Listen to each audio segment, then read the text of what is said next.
Guys, mayong buntag no na atay ipalit og butakal no. Taga New Liti Davao. Davao di Oro na mamaligya sa Similia guys no. Dito ni sa materials, upat ni kabuk yang gipalit. Upat ni kabuk yang gipalit guys. Oh.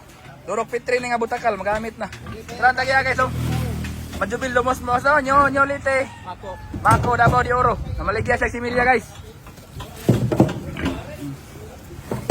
New Liti Davao de Oro. Tagiya guys, namaligyan si Milya. Majubil dumusmog. PM lang nyo guys, yung Facebook. Ako rin ibasa yung Facebook guys. Ang ulo, dito ang ulo. Tara guys oh. Karga na to guys no, tagiya guys oh. Dito ang ulo. Lala.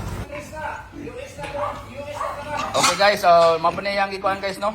Maligya po ni siyang materialis pohon. Large white US. Anak sa US. Dayon. Apa guys oh, durok. Nga laki gika kuan po ni ang kaning durok pang. Unsa man ni? Anak sa US guys, hasta nang Landres guys. Mo ni guys oh.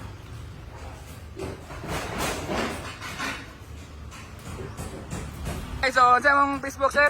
Majubil lumusmog ra, majubil lumusmog. Oh, asa unsa barangay nimo barangay? New Liti Mako. New Liti Mako, barangay New Liti Mako guys, mo kuan ni siya guys, mo serve sa mga lain-lain nga barangay diya, lungsod. Wapo kay niyang napalit guys no. PM lang, Majubil Dumusmo guys. Oh, New Liti Mako, wapong tao ni guys oh. Apo diyang zone guys oh. Okay lawas guys. Shout out kagawad kuan, Jopel sa Bitinan sa Buanga del Sur. Mo na yung mga yung tao. Mo na saksi. Oh, mo na saksi guys, mayong tao ni sa Bitinan guys, kagawad Jopel.